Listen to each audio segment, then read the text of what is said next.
Amen. Amen. So, Pastor, today we're going to be doing two talks, one this week and one next week, on the Holy Spirit. Okay.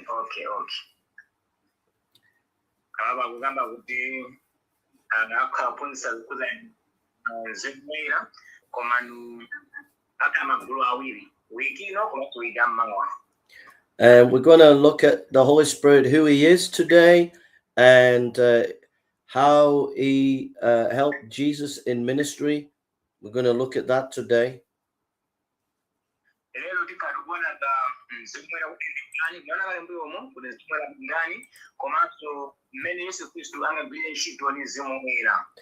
And then next week, we're going to look at the Holy Spirit in the life of the believer.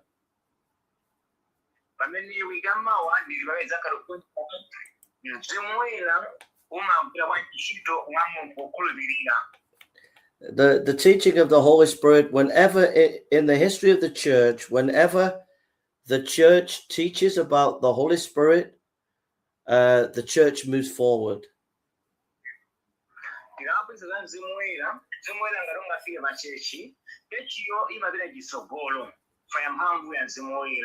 If you look at the great revivals in the history of the church, it's often when people start teaching about the Holy Spirit.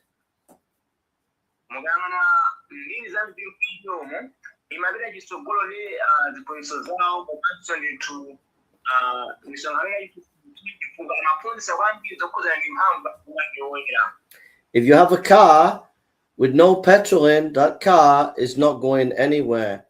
And if you have a church with no Holy Spirit, that church is going nowhere.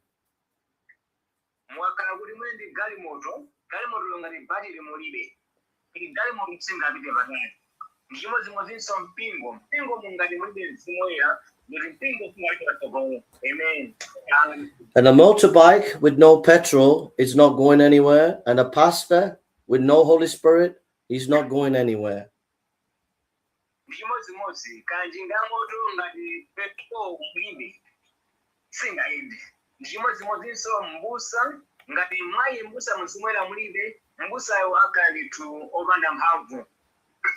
So the first thing is that the Holy Spirit is a person. He's not electricity, he is a person.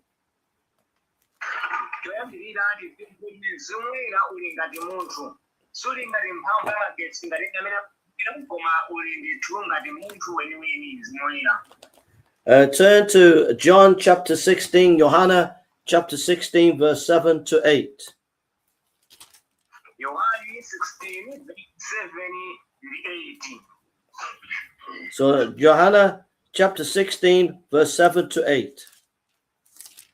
Yohane 16, verse 7 to 8. 7. Komandinenga iye ona ndiri. Kuyenera kwa yenu ndicho Pauli ngati simbiyoga kosweyo sadzaza kwa yenu. Kumakari ndivira zantuma iye kwa yenu. 8. Ndivo aradza iyeyo atuka dziko lapansi machimo ndi zachilungamo ndi zachiukitso.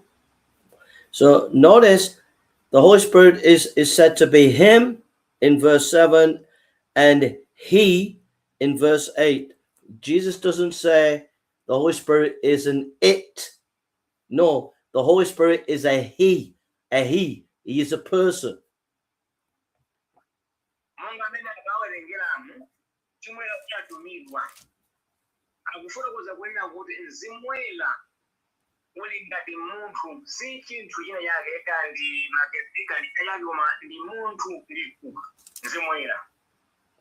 And the Holy Spirit, because he is a person, he is our helper. He is our helper.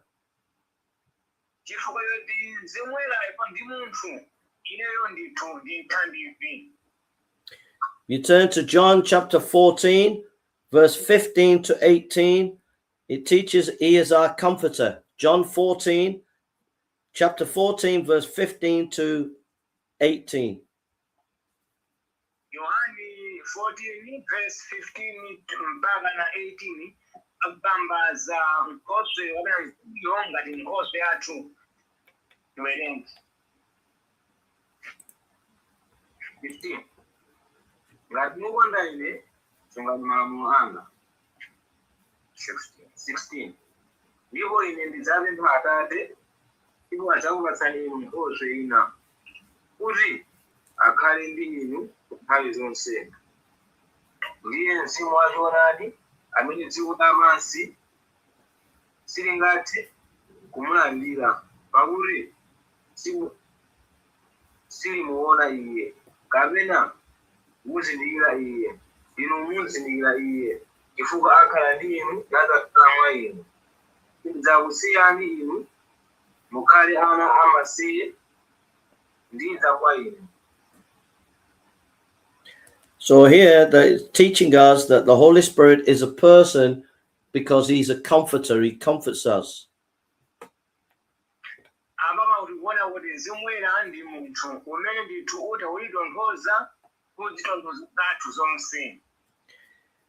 Also, the Holy Spirit helps us to pray. He helps us to pray.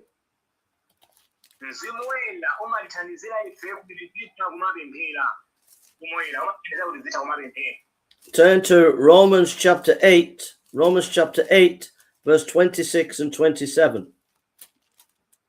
Aroma 8, verse 26 to 27. Aroma 8, verse 27.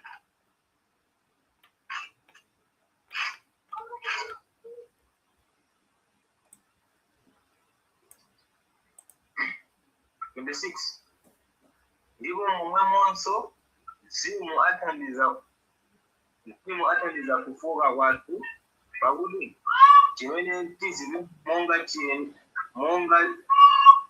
chiyenera silidziwa, koma Mzimu mwini alipempherera ndi zobuwula zosatheka kunenera. Ndipo Iye amene atsegula mitima adziwa chimene achisamalira Mzimu, chifukwa apempherera oyera mtima monga mwa Mulungu. So the Holy Spirit helps us to pray and intercedes for us.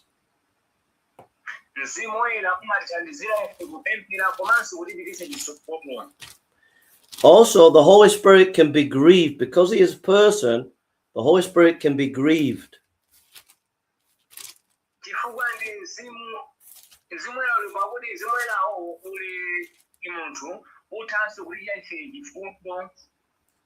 Turn to Ephesians chapter 4, verse 30, and you can see this, the grieving of the Spirit. Aefeso 4, verse 30. Ephesians 4, verse 30, yeah.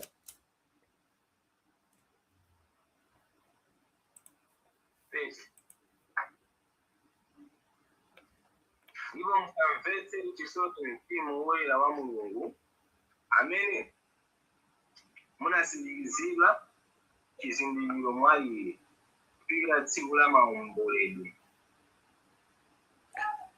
So the Holy Spirit is a person. He's not electricity. I told the story before that some elders of the Jehovah's Witness came to the house, and I told them that the Holy Spirit is a person, and they were so angry. They got up. They wanted to leave the house. They said the Holy Spirit is not a person. He's electricity. No, he is not electricity. That is blasphemy. The Holy Spirit is a person.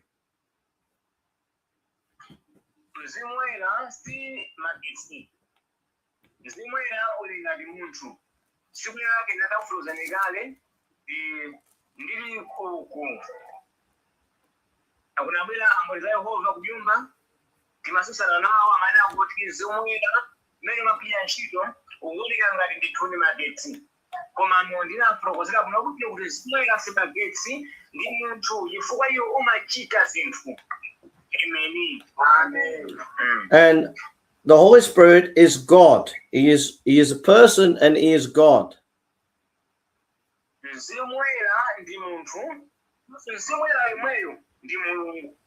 So turn to Acts chapter 5 verse 3 and 4. Acts chapter 5 verse 3 and 4. Chapter 5, 3 and 4.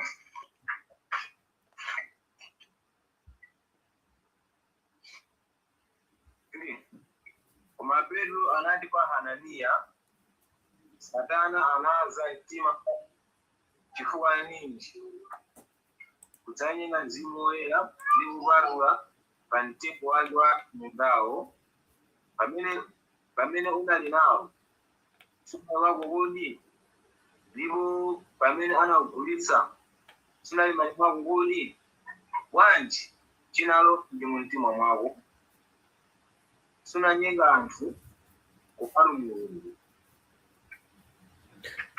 So Ananias lied to the Holy Spirit in verse 3, and that is to be lying to God in verse 4, which means the Holy Spirit is God.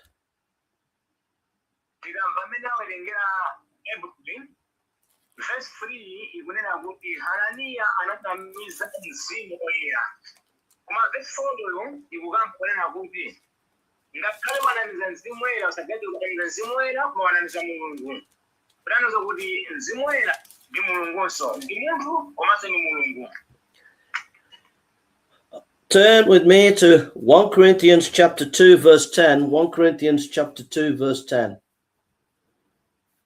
Corinthians 2 verse 10.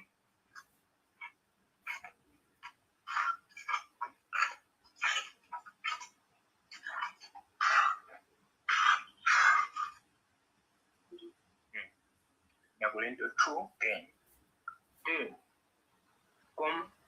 Koma kwa ife Mulungu analonetsera izimani pakuti Mzimu asanthula zonse zakuya za munthu. So it says, but God had revealed them unto us by his Spirit, for the Spirit searcheth all things, the deep things of God. So the Holy Spirit knows the deep things of God is because the Holy Spirit is God.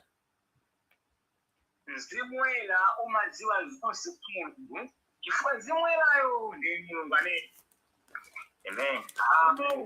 The Holy Spirit is created, does the works of God by creation.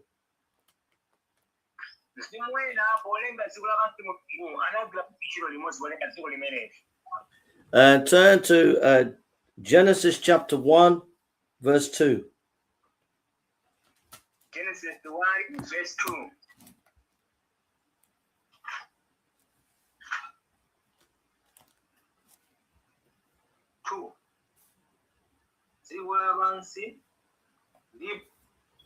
Dziko lapansi linali lopanda kanthu ndipo mdima unali pamwamba pa nyanja mzimu wa Mulungu unali kufungatira pamwamba pa madzi. So the Holy Spirit was involved in creation, and I'll mention that again later.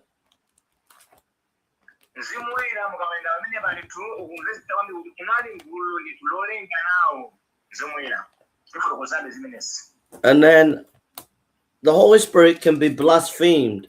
Turn with me to Mark chapter 3 verse 28 to 30. Mark chapter 3 verse 28 to 30. The Holy Spirit can be blasphemed.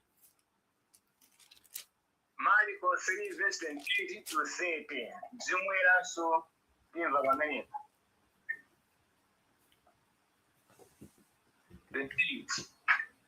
Intedu lile nabii azakhululukidwa machimo onse a anthu ndi za mwano zilizonse adzachita mwano nazo, koma aliyense adzachitira Mzimu Woyera mwano alibe kukhululukidwa nthawi zonse, koma anapalamula chikolo chatha pakuti adanena ali mzimu nyansa.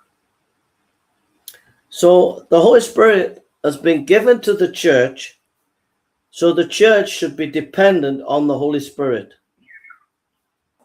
Mzimu Woyera unaperekedwa kuzika nchalichi kuti nchalichimo uzikadalira Mzimu Woyera. Amen. When pastors have a meeting to make decisions, they should invite the Holy Spirit to help them to make the decisions.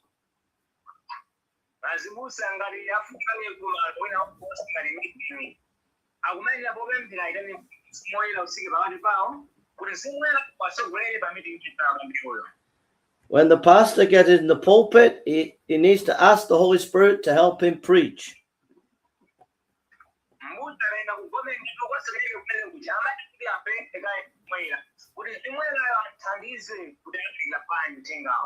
When the worship team are leading the worship, they have to pray and ask the Holy Spirit to help them.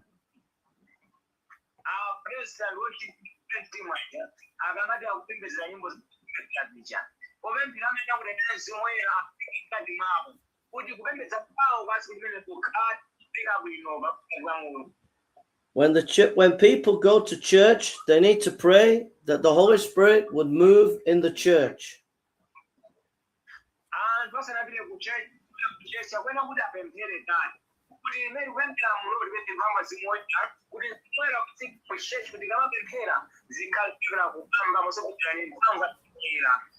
And every day, the wife and the husband have to pray for each other that they would be full of the Holy Spirit each day.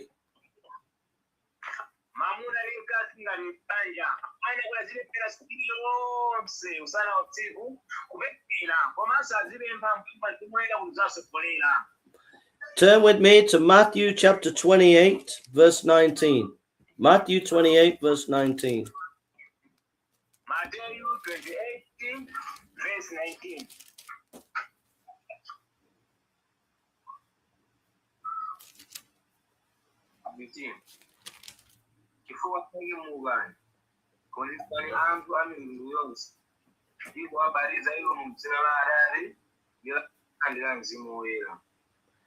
So, baptize in the name of the Father, the Son, and the Holy Spirit.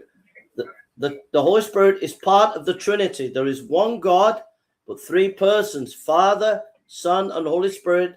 The Holy Spirit is part of the Trinity, 3 in 1.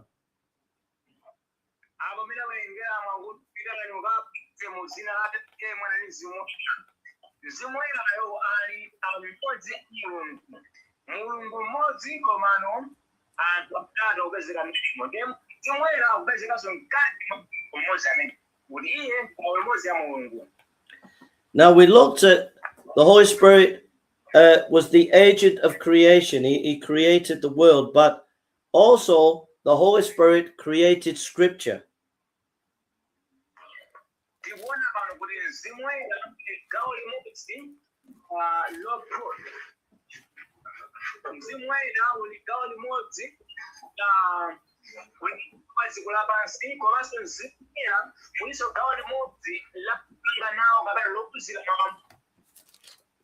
So turn with me to 2 Timothy chapter 3 verse 16. 2 Timothy chapter 3 verse 16. 2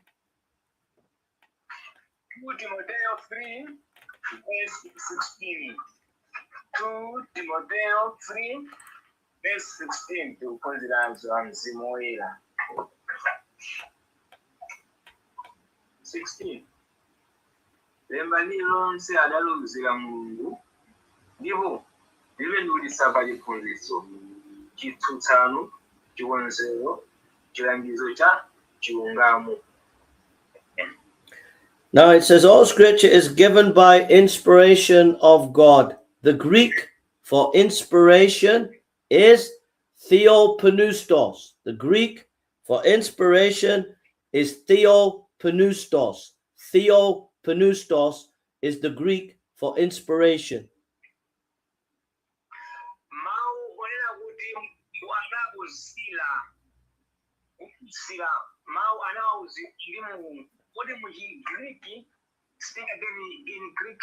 Theopneustos. Theopneustos.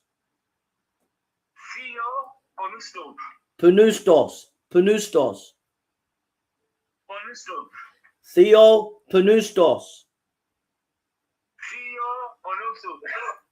It means God breathed. The word inspiration means God breathed.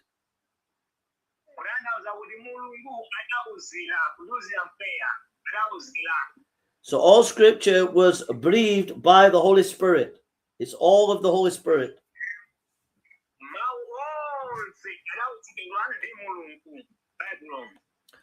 So now we're going to just look at the Holy Spirit in the life of our Lord Jesus.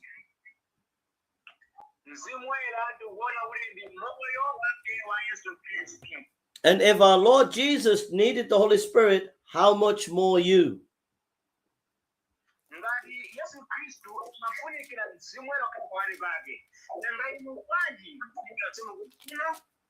When you're at college and you have exams, you can't do it in your own wisdom. You need the help of the Holy Spirit.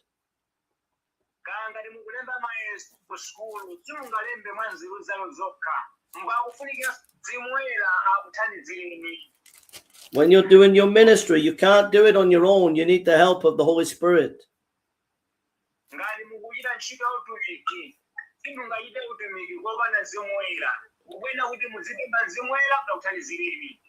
When you're making decisions for your business or you're going to get married, you need the help of the Holy Spirit to lead you and guide you.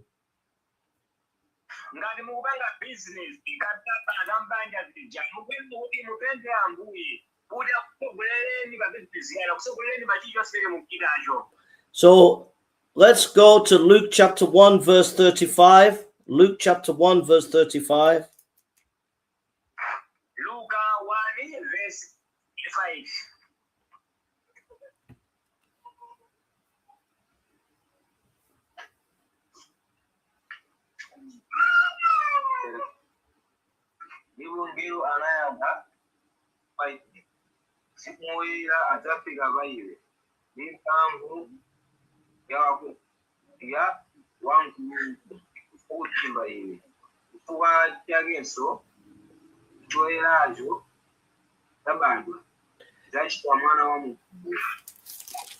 So the Holy Spirit created the baby Jesus.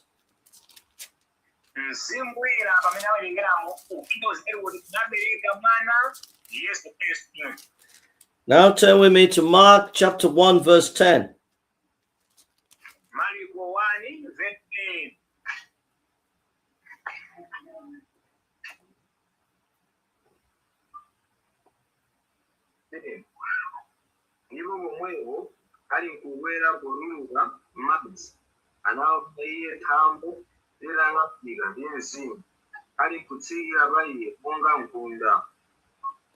So to start his ministry, he needed the baptism and power of the Holy Spirit.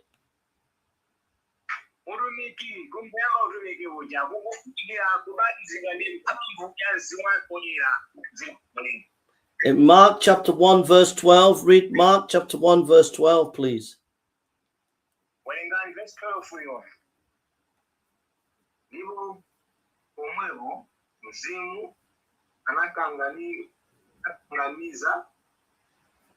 So the Holy Spirit, sorry.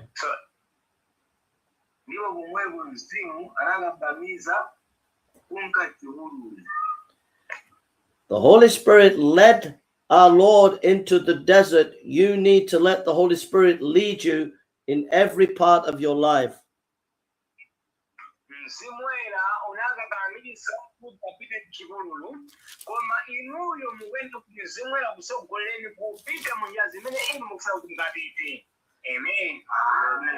Now, if you could read Luke chapter 4, verse 14. Luke 4, verse 14.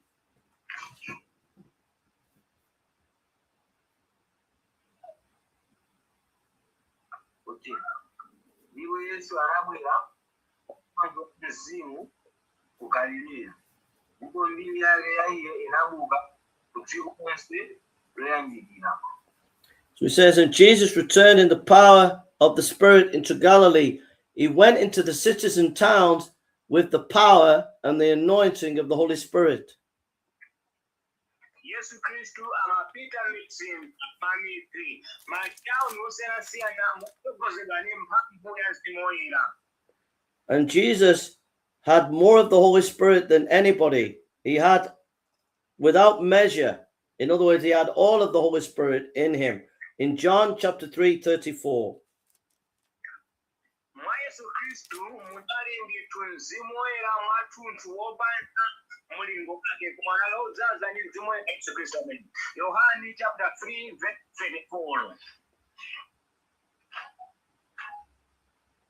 Yohane 3 verse 34.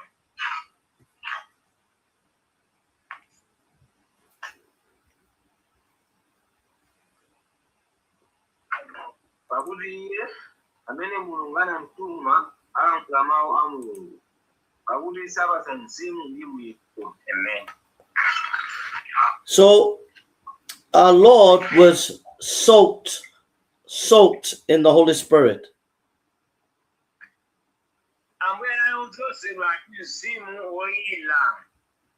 It's like, imagine it's a very, very hot day and you jump into the sea with all your clothes on and you're completely soaked and cooled in the sea.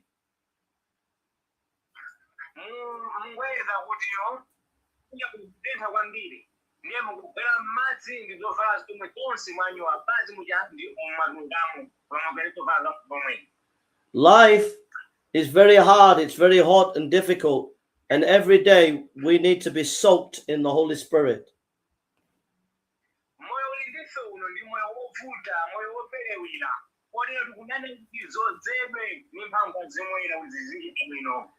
You can't do ministry empty. You can't do ministry empty. You need to do ministry overflowing with the Holy Spirit.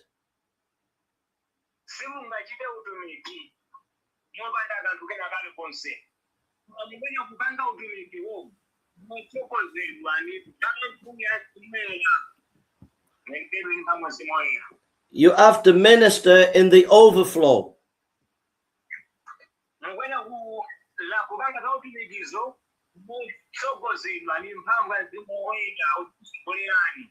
So that means spending time in prayer quietly for hours in prayer and worship and allowing the Spirit of God to fill you. So when you go and preach and do ministry, you are ministering from the overflow and not empty.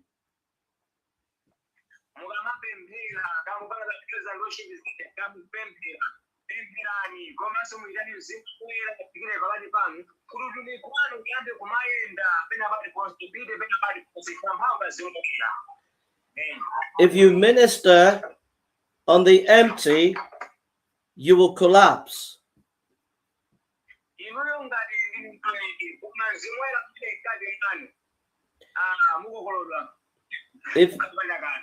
If you minister on the empty, you will end up in sexual sin.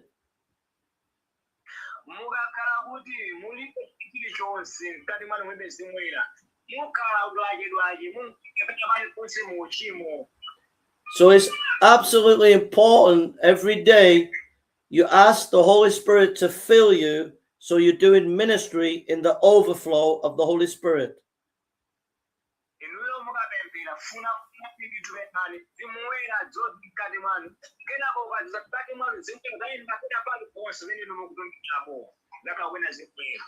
Our Lord Jesus Christ needed the Holy Spirit at the beginning of this ministry, during its ministry, and at the end of the ministry. If he needed the Holy Spirit, how much more you?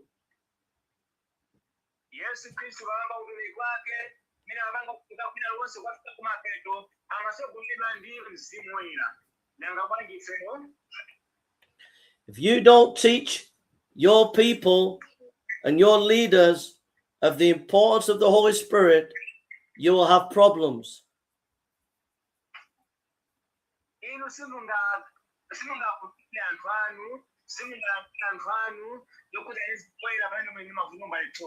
People will do ministry in the flesh and not in the spirit.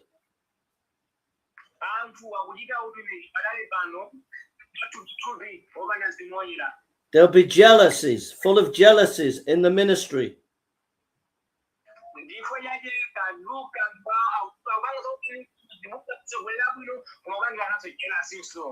In Ghana, I'll give you an example. In Ghana, there was this very old preacher who had many, many branches, many, many churches. He was leader of many churches.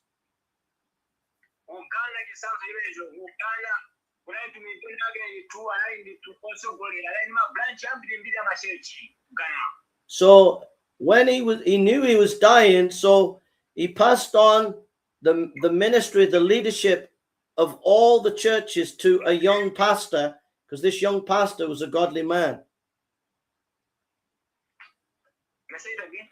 So this old pastor, he knew he was dying, so he passed on the leadership to the younger pastor so he could lead all the churches.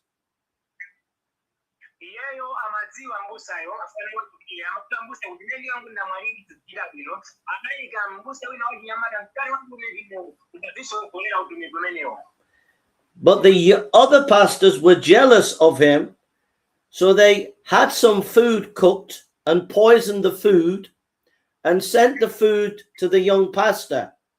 But his wife felt there was something wrong with the food and stopped him eating it, so saved the young pastor's life.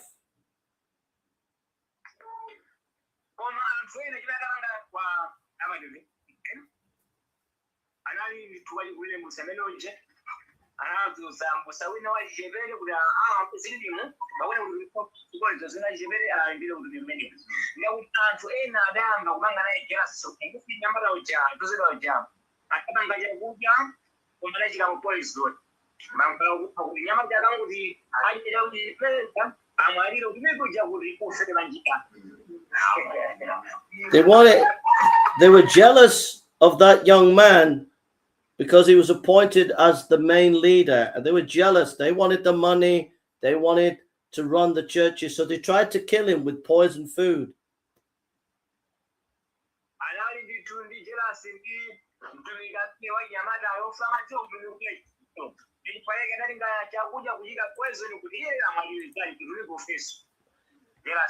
Another example is one day a pastor at a big church, and he was a Ghanaian pastor, and he was invited to go and preach in America.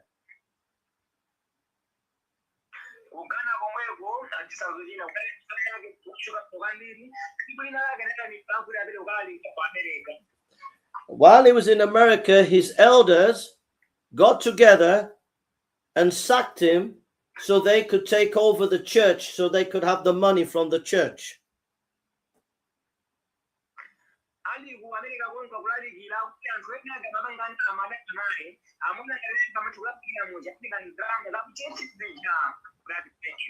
So when he got back from America, he had to sack the elders, and so he had a fight, a battle with the elders.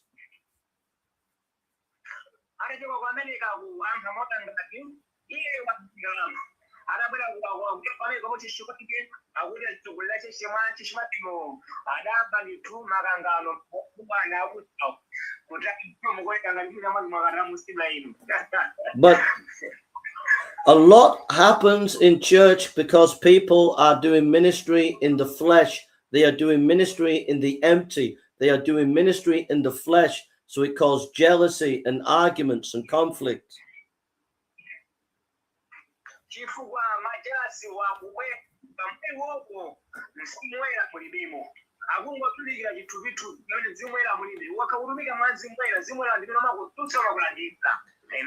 So the church has to be well taught about life in the Holy Spirit, living in the Holy Spirit, serving in the Holy Spirit.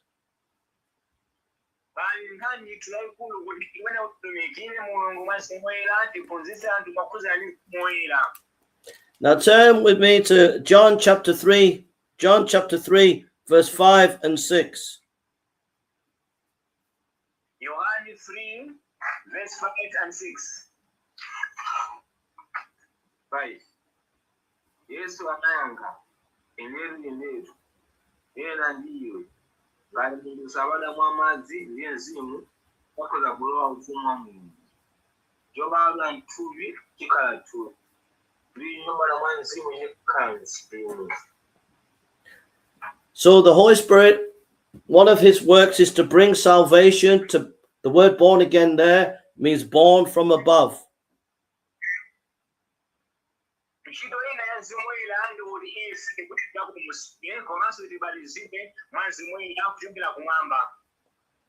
So the Holy Spirit brings salvation and reveals Christ to us.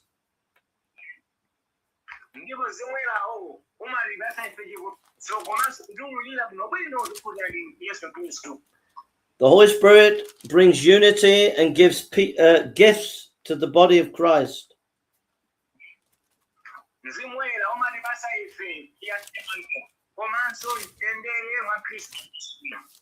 Ephesians chapter 4, verse 3 to 4. Ephesians chapter 4, verse 3 to 4. Aefeso 3, verse 3 to 4.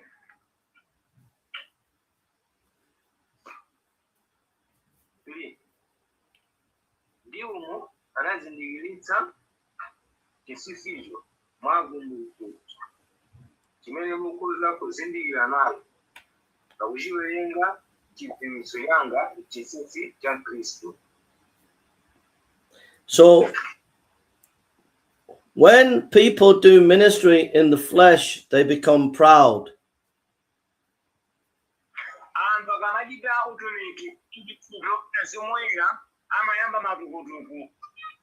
If you have a gift of preaching or singing or a gift in serving God and you're good at it, it is because the Holy Spirit has given you that gift.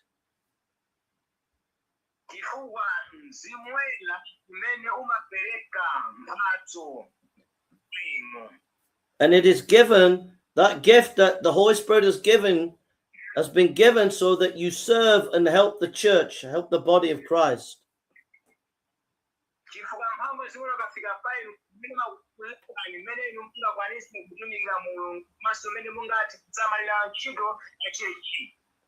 There was one lady in Ghana when I was at a church. She was very, very good at singing, very gifted. And she thought she was so good.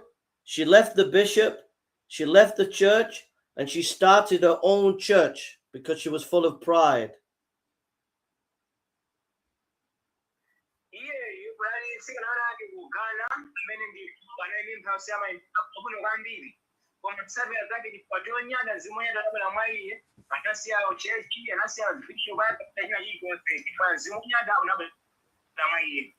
So if God has given you a gift, you don't leave the church and start a new church. You use your gift to help the pastor and the local church to grow.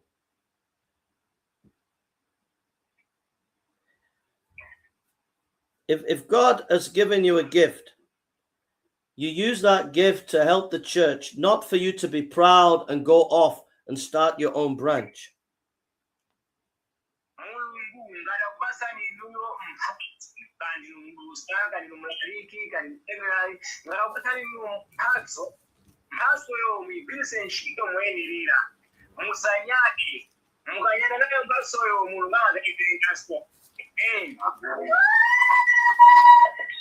Turn to Acts chapter 20, verse 28. Acts chapter 20, verse 28.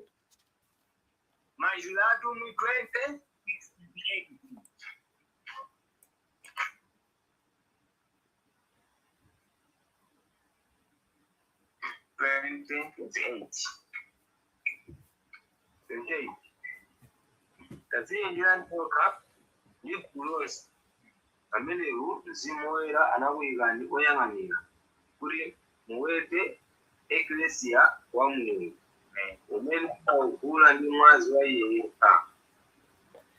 Notice there, the Holy Spirit is the one that raises up leaders.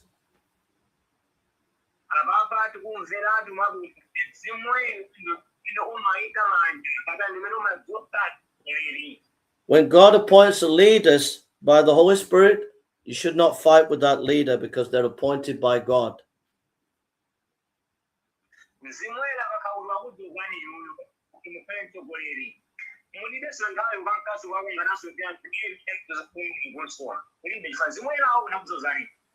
But you should be very careful. You should only appoint someone as leader who the Holy Spirit has chosen.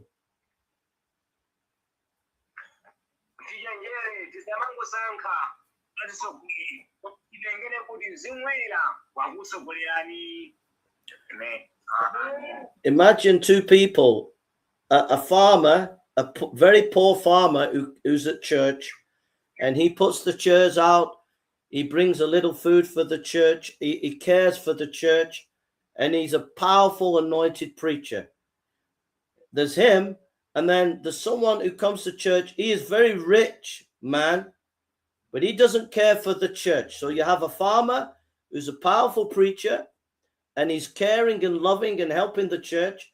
And then you have this rich man, and he comes to church, but he doesn't help the church. He doesn't care for the church.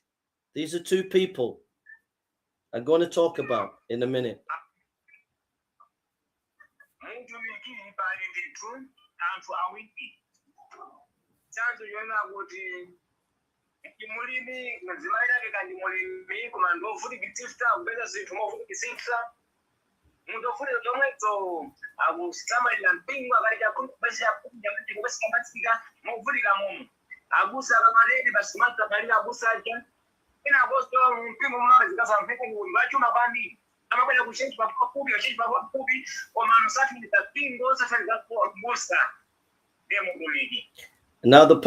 Now there is no pastor, and the church meet and they say, oh, we appoint the businessman because he's rich and will have money for the church. That church has now gone in the flesh. They should have chosen the farmer, because the Holy Spirit was raising the farmer to be the pastor of the church. But they didn't listen to the Holy Spirit. They listened to the flesh and chose the rich man.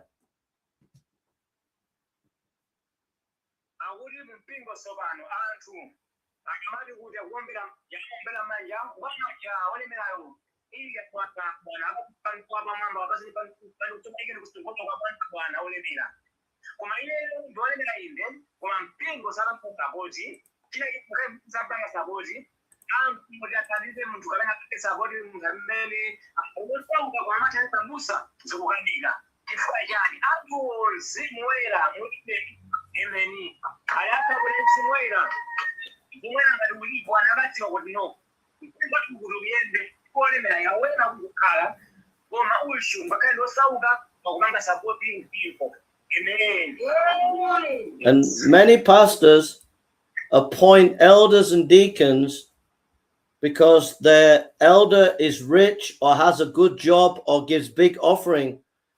And this is wrong. You only appoint leaders that you know are being raised up by the Holy Spirit.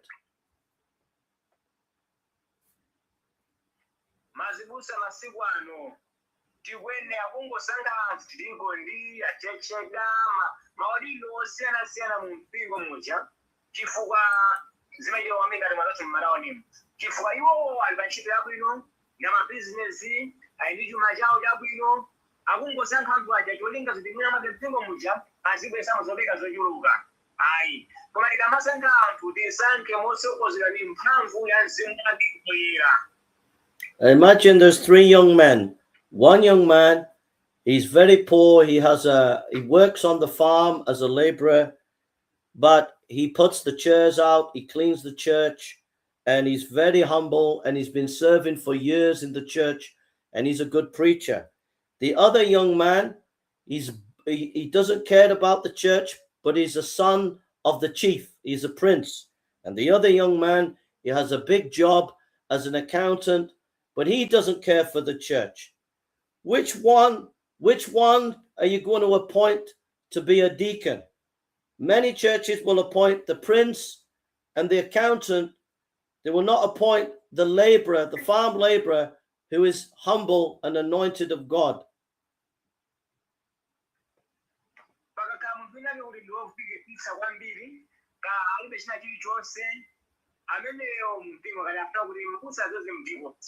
yawina agenda olemera kwambiri ali nazo zinthu zosiyana kandi katundu anti amugeshwa accountant osiyana kandrama wensandrama anthu osankha utubitu byamasankha pamene inu ndamaujaka kulimira kuwetsa bwino chira Mulungu amene osauka ndi munthu amene atenye kumwera akutumikira bwino kutabu bwino zimwe na people kusasankha chifuna kuti mwaye amana ngasanga ndi recent kuma chifuna yobanga zimene zakusawa tubitu. Amen. Imagine I was the pastor and the elder said, "Oh, Pastor Jason, appoint this young man. He is the son of the chief. He is a prince." And I look at the prince and he doesn't care for the church. They say, don't appoint that farm laborer. Don't appoint him, the one who helps the church and loves the church and is anointed. And I tell the elders, "Get behind me, Satan. We'll appoint the farmer. He is a godly man. Forget the chief's son."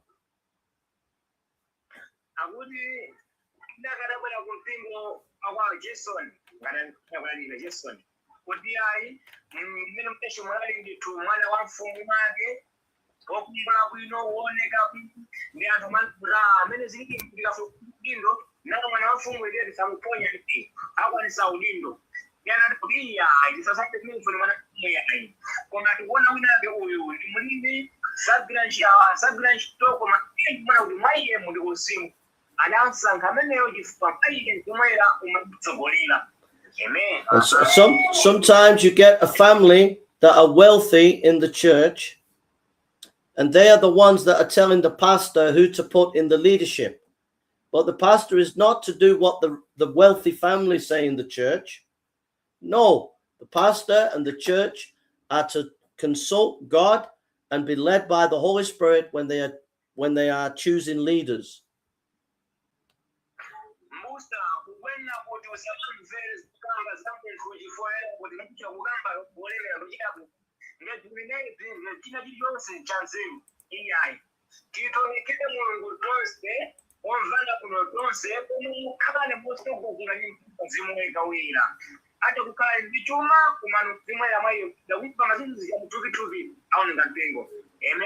And even the pastor has to be careful, because the pastor can think, "Oh, I'll let my son be a pastor."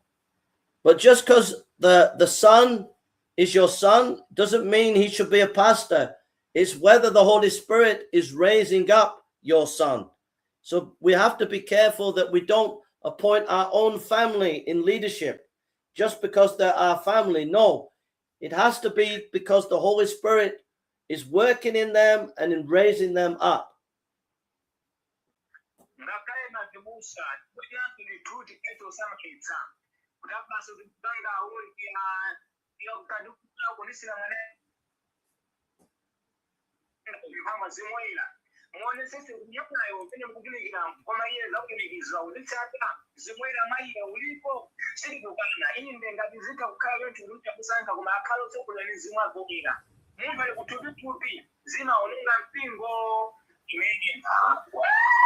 A church is not a family business. It's the Holy Spirit that's in charge, and the Holy Spirit should rule that church for the glory of Christ. So the church is not a family business. It's to be run and directed and controlled by the Holy Spirit, and he gets to say who is the leaders.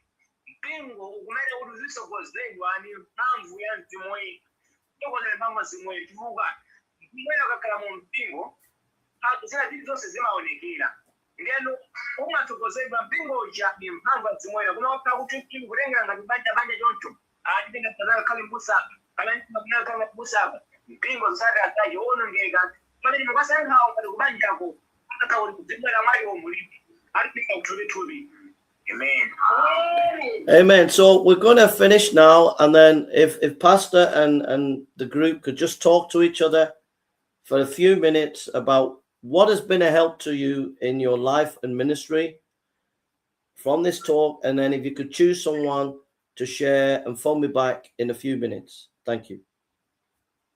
Thank you. Thank you.